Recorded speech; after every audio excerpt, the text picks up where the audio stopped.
Kuri situation sécuritaire cyangwa se umutekano mu karere aho tugiye kurebera hamwe ziriya ntambara leta y'u Rwanda ikomeje gushora mu gihugu cya Congo muri Nord Kivu, ndetse bamwe bakatubwira ko atari muri Nord gusa, mu minsi mike iri buze gufata n'ibindi bice byo ku mupaka cyangwa byegeranye n'umupaka w'u Rwanda.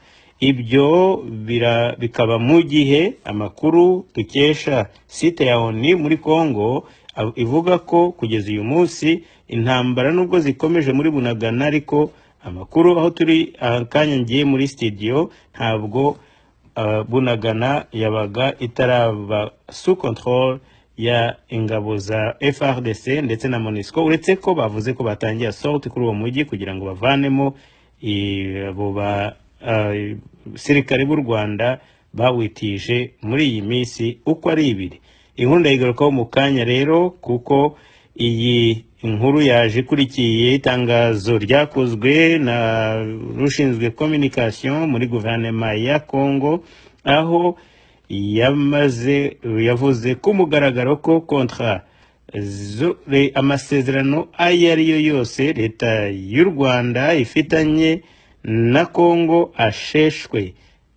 Kontra zose zarasheshwe, harimo nyinshi cyane. Iyi ni intambara economique, aho Kagame adashobora gutsinda cyane ko afite igihugu gikennye, igihugu kirirwa gisabiriza, igihugu kirimo imyenda yakirenze, igihugu cyari gitunzwe no kujya kwiba haba mu nzira y'amagendu, nayo ubu ngubu igiye gucika ariya muri Congo, ndetse no kujya gusahura akoresheje izo nzira ziri legitime yenda zo kujya muri Congo yabihera uburenganzira, ariko akiba ibirenze. Ibyo nabyo bikaba bimupfanye. Ndabizi ko ingorane afite ari nyinshi cyane, ariko iyi ya ekonomi yo agiye gukubitwa izakabwana, bamukuye amata ku munwa.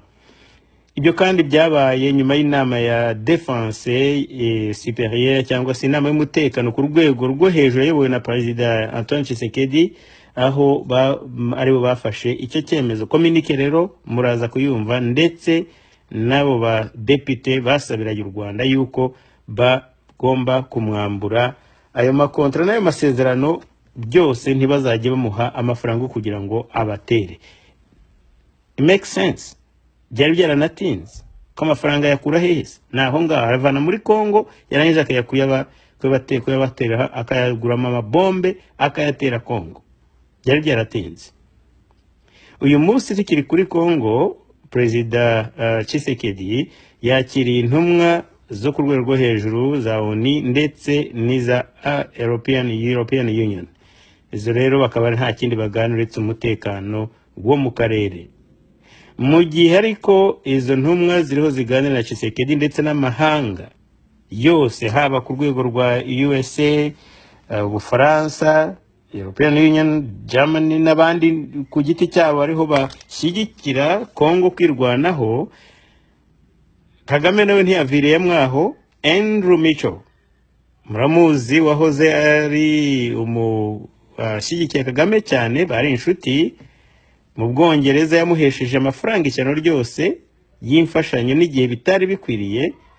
Ni bawundi wamuhaga amafaranga menshi, yarimo ibyo bitaga budget support, mu gihe yarashinzwe iyo departement muri Afrika, nako muri ministère, nako muri guverinoma y'Ubwongereza. Uyu munsi rero yavuze yuko rwose ko u Rwanda rufite uburenganzira bwo kwirwanaho. Avuga ko kera ubwo bamaganaga M23 byari biri clair yuko u Rwanda rwari ruyishyigikiye, ariko uyu munsi ho ngo ntabwo biri clair.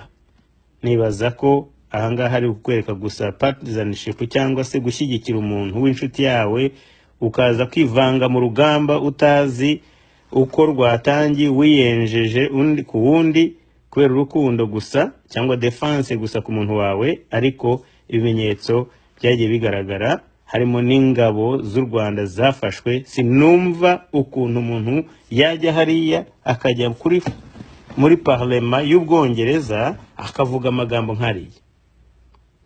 Ibyo kandi biraba mu gihe iriya deal ya haramu impunzi ndabyita diri ya haramu, kuko ni igisebo, ni muvumo, ndetse kizanaviramo muvumo leta y'u Rwanda kwemera ziriya mpunzi zije kwishakira ubuzima, wowe ukaba wa wundi uje kuzicaraho, uzicara ku mutwe ushaka kubuza avenir zabo. Uyu ubikora yabaye impunzi muri Uganda, ntabwo yibaza ngo avuga ati harya jewe ubu iyo Museveni ndetse na Baobote bamusubiza bakavuga bati ntabwo dushaka kuba mu Rwanda, tugiye kohereza, tugiye gushakira nka Madagascar cyangwa ikindi gihugu nka Somalia,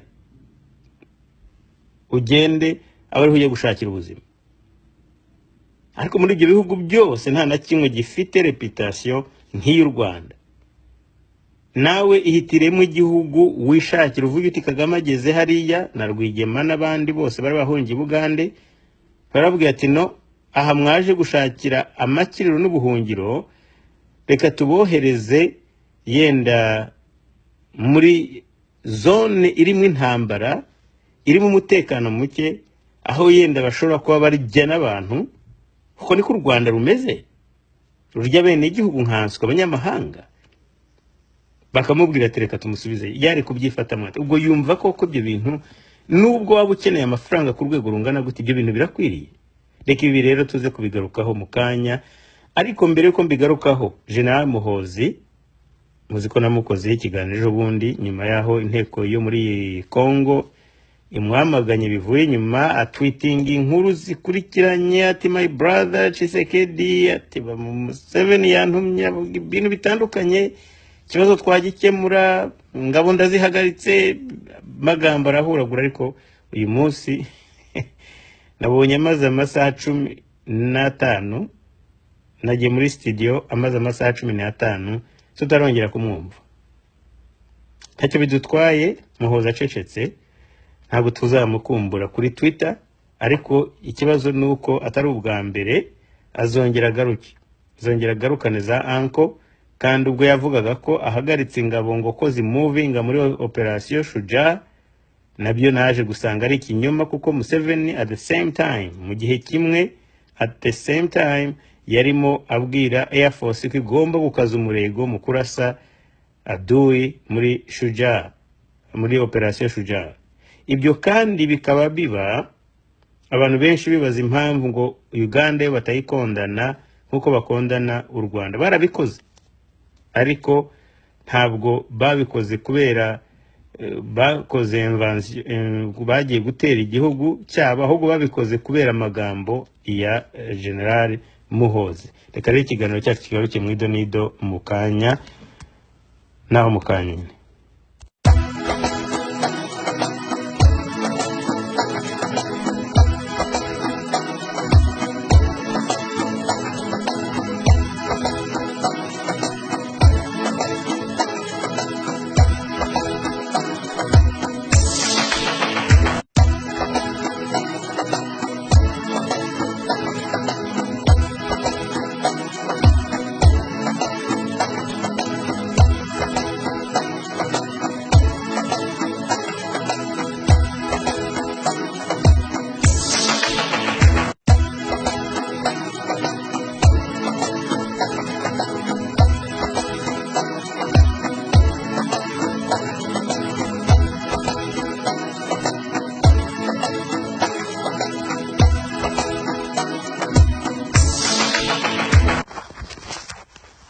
Nongere mpikaza abakunzi bacu turi kumwe kuri uyu mugoroba. Nkuko rero nabimaze kubabwira kubijyanye na situation y'Ibunagana kugeza uyu munsi, amakuru dukesha site ya ONU nuko imirwano iracyakomeje. Ntabwo baravuga, bavuze ko leta ya Kongo yavuze ko iribuze gukora itangazo nyuma yaho, ariko ntabwo irarikora. Ibi rero bishobora kuvamo n'izindi nkomere, bishobora kuvamo ibindi bimenyetso, bishobora kuvamo abandi bapfuye b'u Rwanda bagaragara ku buryo ikinyoma kidashobora kwihisha. Nahoze ntekereza, ndabizi ko abantu benshi munkurikira mwese mwagiye mwumva indagu za magayane za nyirabiyoro ibi n'ibintu byose byagiye mu muco wacu ko abanyarwanda bararaguza baravuga barajya kubaza bakajya n'ibwami ariko ntabwo ari nabo gusa no ku mana kuyoboka mana nabo niko babigenzaga bajyaga guhanuza bagashaka kubaza bati mutubwire insinzi iri hehe ariko ubwo ndavuga ku mujyi kinyarwanda ariko no mu bami bakera abahanuzi bajya kugisha inama yenda babitaga andi mazina ntabitaga abapfumu ntabitaga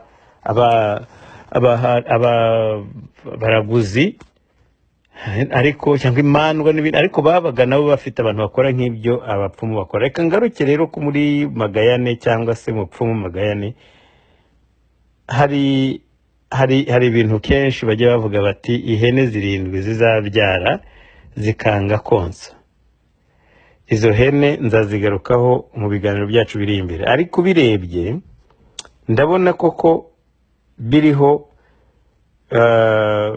bishyira muri ubwo buhanuzi uramutse koko ukoze wemeye ko biriya bintu bishobora kuba bifite connection ariko se niba umuntu yarakubwiye ati iki giti kizuma kikuma imbere ya gereza akavuga ibya jida akavuga iby'abandi n'abandi byose bikaba cyaragiye bigira isano nta mpamvu yo ko twakuramo bimwe tukabyemera ibindi ntitubyemere ariko nahoze gusa giye mbivuze gusa mbisangiza abakunzi b'ibiganiro byanjye gusa ko ni ibintu nanjye ubwanjye natekereje ndavuga ntariko finalement magayane ashobora kuba yari umuntu ufite ubutumwa sinzi impamvu leta yari ihari ahubwo itamubungabunze ngo ivuge ati uyu muntu twajya tumugisha inama ariko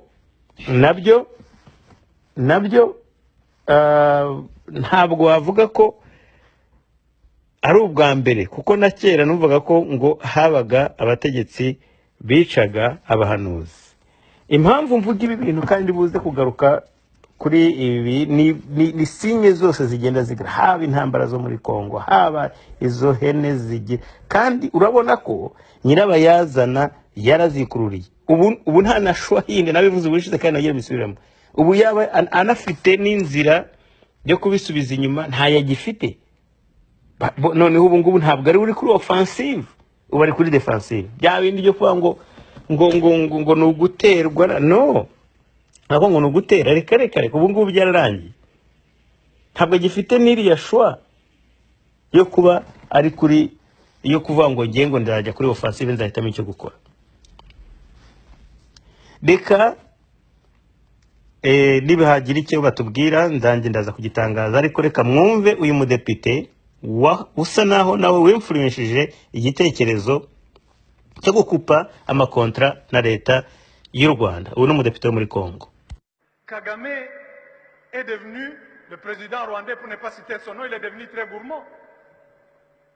Parce que ce pays lui a presque tout donné. En 2019, fin 2019, retenez président, fin 2019, notre armée a mené des opérations conjointes avec le RDF pour traquer un commandant des FDLR au Nord Kivu. Il a été tué avec 5 personnes de son équipe. Nous avons signé des accords. Un collègue député a demandé au ministre Mines de venir nous expliquer le contenu de cet accord. On a accordé à une société rwandaise les mines de la Sakima. La Sakima, c'est tout le Kivu. C'est de Maniema, Sud Kivu et Nord Kivu.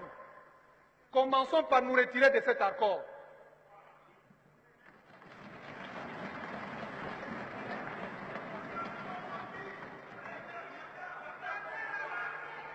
Et donc,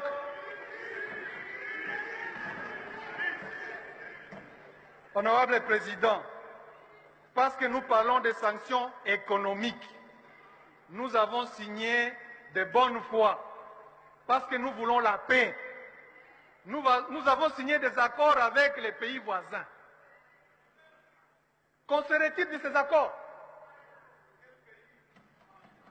Nous avons signé des accords avec le Rwanda sur la Sakima, sur le traitement et la transformation des numéraires au Rwanda.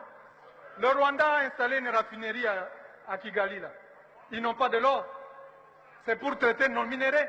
Nous l'avons fait de bonne foi pour la paix. S'ils ne sont pas de bonne foi, alors, une usine de raffinerie coûte 5 millions, honorable président. 5 millions de dollars. Je ne veux pas vous dire combien d'argent nous gaspillons ici dans les tralala. 5 millions. Et nous allons ici crier tous les jours, on nous fait la guerre, alors que nous alimentons nous-mêmes les gens qui nous fassent la guerre.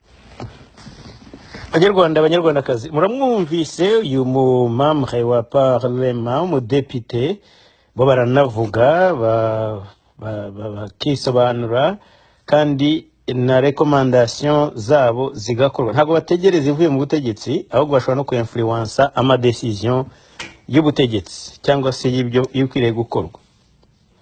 Uyu mudepite aravuze ati Kagame ni igisambo yabaye igisambo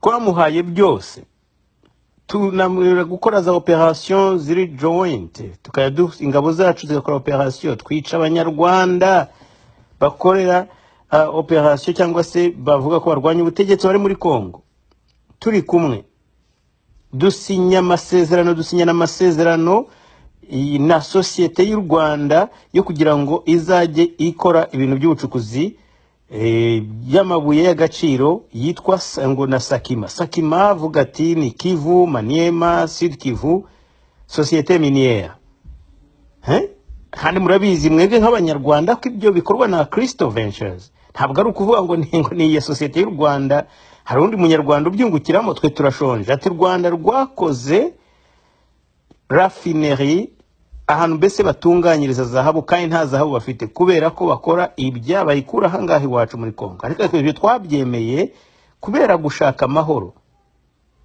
ariko abiye igisambo ibyo byose arabyirengagije. Abanyarwanda ntago bafitemo inyungu ni Kagame n'abandi nabo ngabo yenda ba Andrew Micho batangiye kumuvugira nibo bantu bashobora kuba ari ba beneficiaries babungukira muri ya masezerano. So ubu bayakupye iyo masezerano yose reka mwumve umuvugizi wa guverinoma uko yabivuze nyuma gatoya y'aho abadepite yaramaze gukora speech nk'iyingiyi. Communiqué officiel.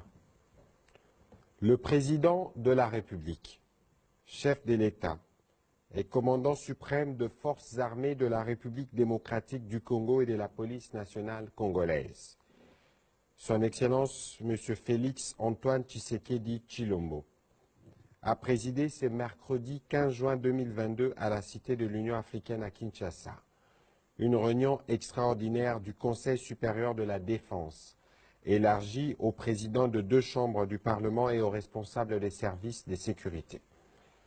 La situation sécuritaire à l'est de notre pays, particulièrement dans les territoires de Rutshuru, marqués par l'occupation et les pillages de la cité de Bunagana par le Rwanda, sous couvert des terroristes du M23, était au centre de cette réunion. Cet acte constitue une énième agression et une violation délibérée de l'intégrité territoriale de la République démocratique du Congo. Cette attitude belliqueuse du Rwanda procède d'une stratégie annoncée et programmée de troubler une nouvelle fois la paix et perturber la quiétude de nos paisibles et innocentes populations. La République démocratique du Congo est déterminée à défendre chaque centimètre carré de son territoire. Tirant les conséquences de cette situation et consécutivement à la réunion du 27 mai 2022, le Conseil supérieur de la défense a pris des mesures suivantes. 1. L'exigence faite au Rwanda de procéder au retrait immédiat de ses troupes sous couvert du groupe terroriste M23 du sol congolais. 2.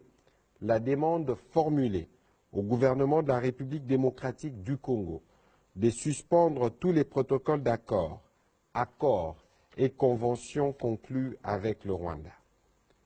Par ailleurs, le Conseil supérieur de la défense salue les efforts de paix et de médiation engagés par le président João Lourenço de la République d'Angola, dans le cadre de la conférence internationale sur la région de Grand Lac CIRGL, et le président Uhuru Kenyatta de la République du Kenya dans le cadre de la communauté de l'Afrique de l'Est.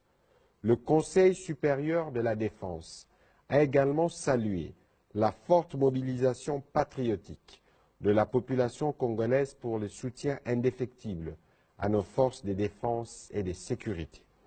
Il a en outre chargé les vice-premiers ministres, ministres de l'Intérieur, Sécurité, Décentralisation et Affaires coutumières et le commissaire général de la police nationale congolaise à prendre toutes les dispositions requises pour éviter la stigmatisation, la chasse à l'homme et tout autre acte de nature à troubler l'ordre public, l'unité et la cohésion nationale durant cette période.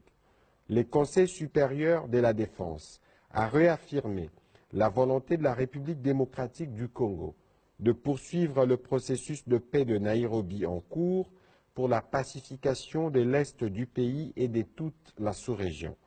Le Conseil supérieur de la défense a demandé au gouvernement d'assurer une prise en charge immédiate de la population congolaise en détresse, victime de ces actes de barbarie et des terrorismes qui ne resteront pas impunis. Enfin, le Conseil supérieur de la défense a encouragé le gouvernement de mettre davantage des moyens nécessaires à la disposition des forces de défense et de sécurité pour assurer la défense et l'intégrité du territoire national. Fait à Kinshasa le 15 juin 2022. Je vous remercie.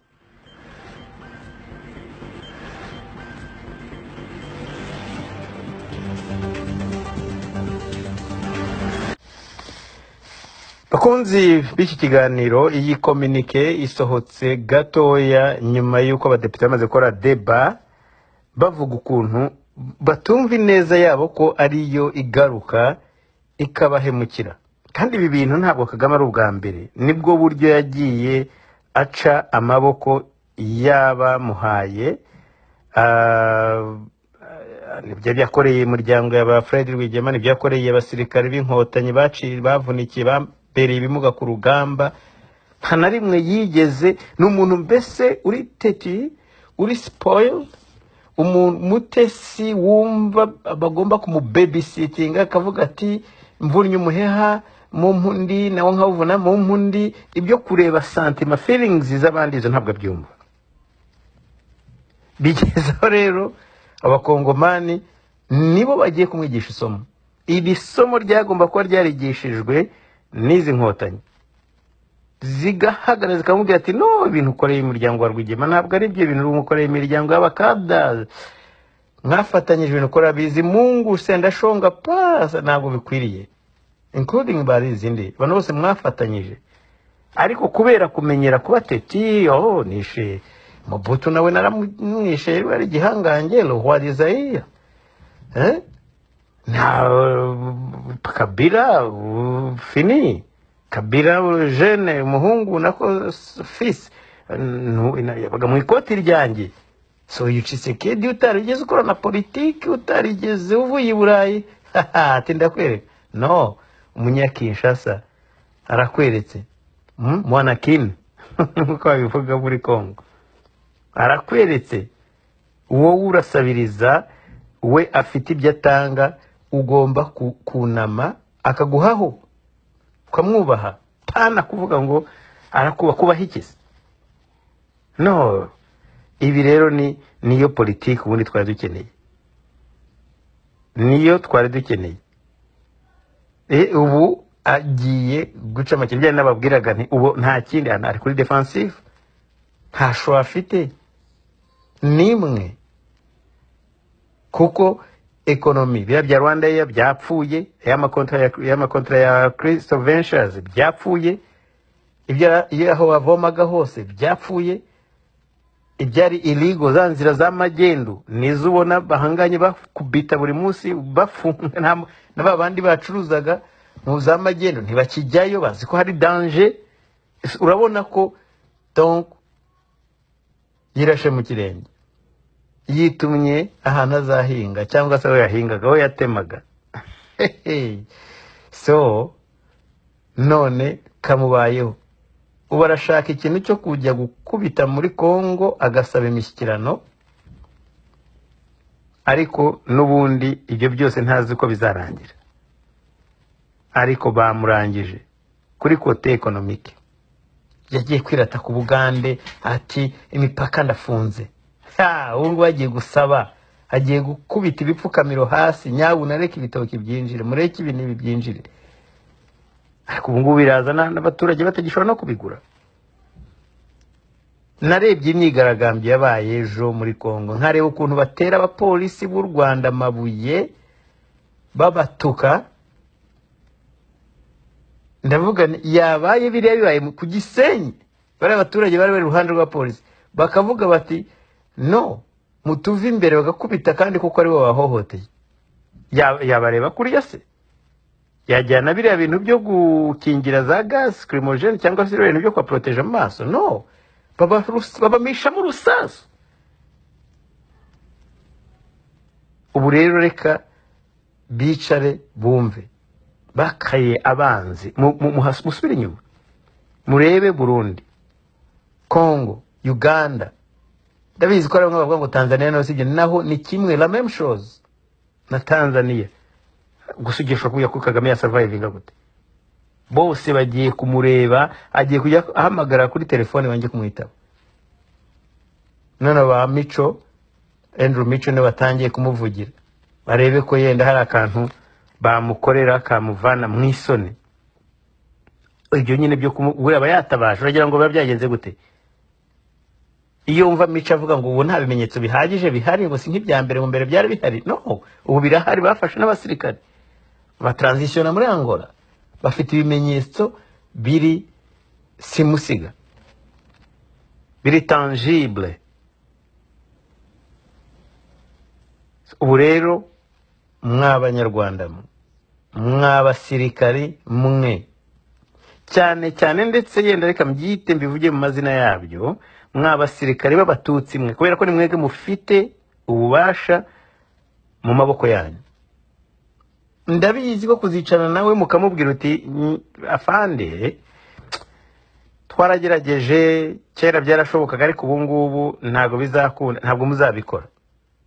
Ariko banda nabo sinzi ko ari show mufite. Ubu biriya bizu umwubatse mu mafaranga ya Kongo, izo rafine mwakoze nazo mwazambuye abantu, abari baje kuzikora muvuga ngo no, ngo nibagende mubambura imisanzu yabo. Ubu ibintu byose mwakoze bigiye kugaruka, byose ariko bigiye kugarukira rimwe. Ibyo mwahemukiye Rujugiro, ibyo mwahemukiye Rwigara, ibyo mwahemukiye uriya muzayirwa, uriya mona ko mubirigi wa Tontosco, ntabwo ari abo gusa. Ubwo ngevuze babandi bari bazwi ushobora kuvuga umuntu akabyumva, ariko abantu bahemukiye ni benshi cyane, benshi. Ubu rero nibwo bigiye kugaruka, akavuga ati nakabaye ndeba iruhande nanjye nkavuga nti Nyabu na Rujugiro guriza FPR nibura miliyoni y'amadolari. None ubu ntacyo bashobora gukora. Na bariya bacuruzi bariya nibo bagiye kujyamo, banki bagiye kuzisahura. Ufite konte nashaka atangire akuremo amafaranga ye nona, cyangwa se atangire yibikeho ku mufuka. Kuko hari igihe bigiye kugera aho uzajya muri banki bakubwira ati amafaranga twagize ibibazo tekinike, kuko nzi neza ko nta mafaranga ari bubone. Kandi uretse n'ibyo n'ibihano bigiye kumufatirwa, so bingana gute. Senateri Bob Mendes ukuriye komisiyo y'ubanye n'amahanga muri Sena, uretse president, ubundi rundi rwego ruyobora rukora ibintu byitwa treaties muri Etats-Unis ni Sena, yakondanye iyi myitwarire y'u Rwanda. President Biden we urabizi ko ntabwo nabwo nibaza ko ubu ari umuntu yajya guteta. Numvise cyakora ngo Kagame yahamagaye ngo kwa Trudeau, cyashakaga sinkizi apostinga ati umunsi navuganye na Trudeau. Sasa yakuvuga ibintu binyuranyije n'ibyo Amerika na polisi za Amerika, ntabwo ashobora gufata position itandukanye, vice versa. Bose baragendana, bose bari kumwe. no abantu barashaka agapande kuri Kongo ariko ntawe ushaka agapande ku Rwanda. Nawe n'agaciro wigeze kugira gakeya dore naho wagakuye. Amena agaciro karenze akabandi. Yes, igihe cya genocide, guhagarika genocide, wigeze kugira free ride. Wigeze kugira free ride y'akanya gato ugenda imyaka. Nawe ubigeraho usanga kitari kinyuma udashobora kugurisha imyaka yose. Utangira gukoresha mushicyo bwo yarashinzwe communication, contrat turazifite na Wolf na mwagiranye na lobbying firm ya nako ya Waltham. Ahanga muri Massachusetts muvuga ati muvanemo genocide mu magambo mushyira muri za New York Times za Boston Globe na Washington Post. Mugende mwongera ukuntu ngo ari remarkable recovery. None ubu rero kababaye nta kintu muzongera kuvuga. Umukongomani ati bantu bafite raffinerie ya nta oro bagira. Turabizi tuzi nicyo bazikoreye twabahaye amakontra. Barakupye nukuvuga ngo ibyuma bagiye gushaka ko bagurisha kuri makeya bagiye kwishyira kuri sale. Ntabwo mvuga sale kugurisha, sale ya yindi bavuga bati niba cyaguraga 100% turakigurisha 20% cy'agaciro kacyo ko nta kindi bizakora. Bagiye kubihambira babipakire ku mugongo babyirukankana. Banyarwanda banyarwandakazi, Imana yumva amasengesho yanyu, mukomeze musenge abasenga.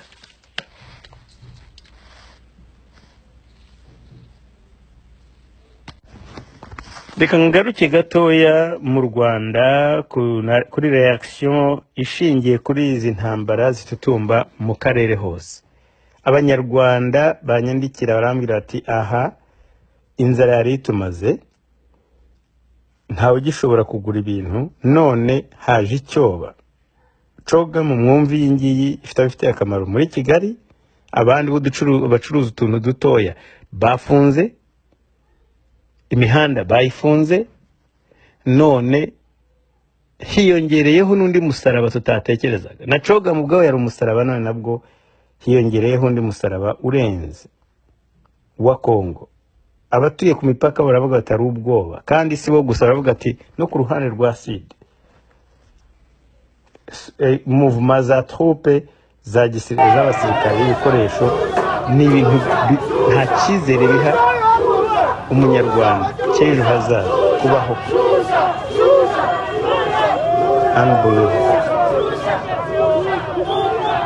Nta kindi nyine ibyo twikururiye, ibyo mwikururiye ni wewe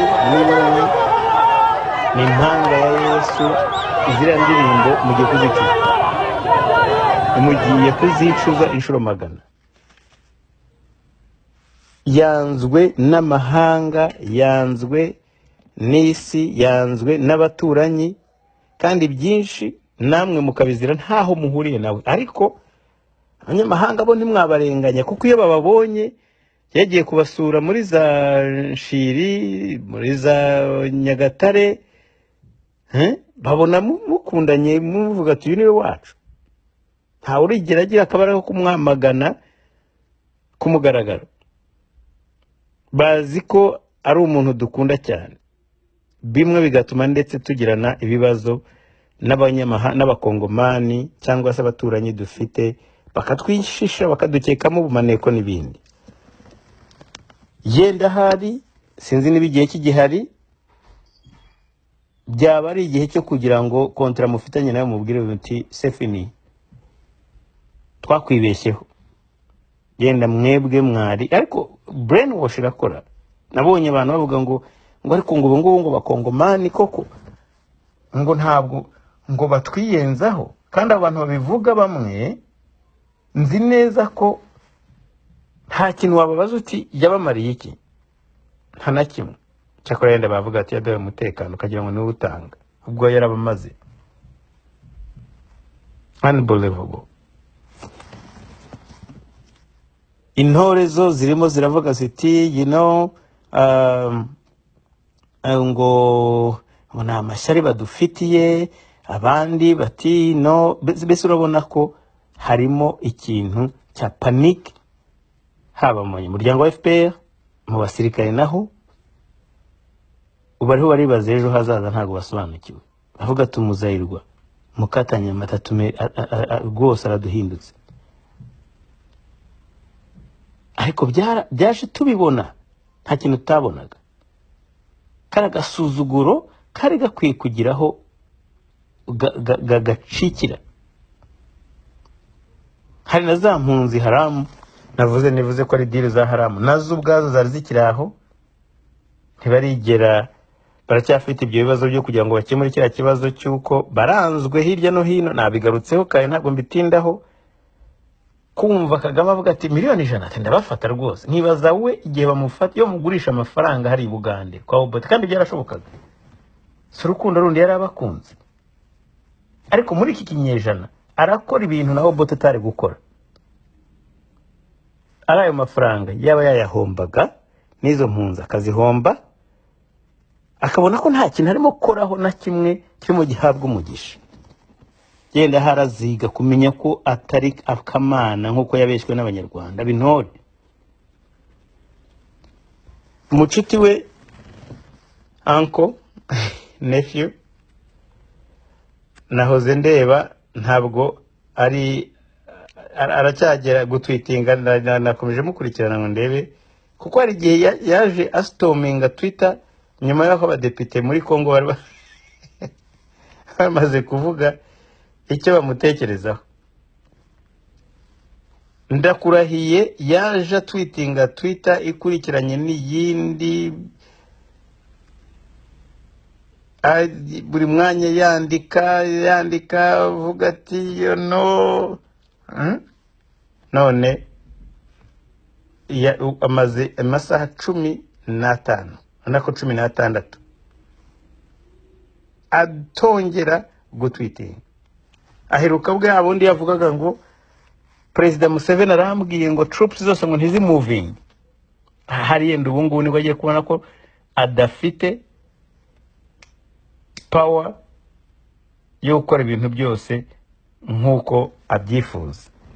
Simpamya ko biriya myitwarire ye yenda hari byose muri rusange, sinzi ko hari ibyo akora wenyine ku giti cye, ariko hari ibintu bimwe ushobora gukora ugasanga koko bishobora kuzana ku backfiring.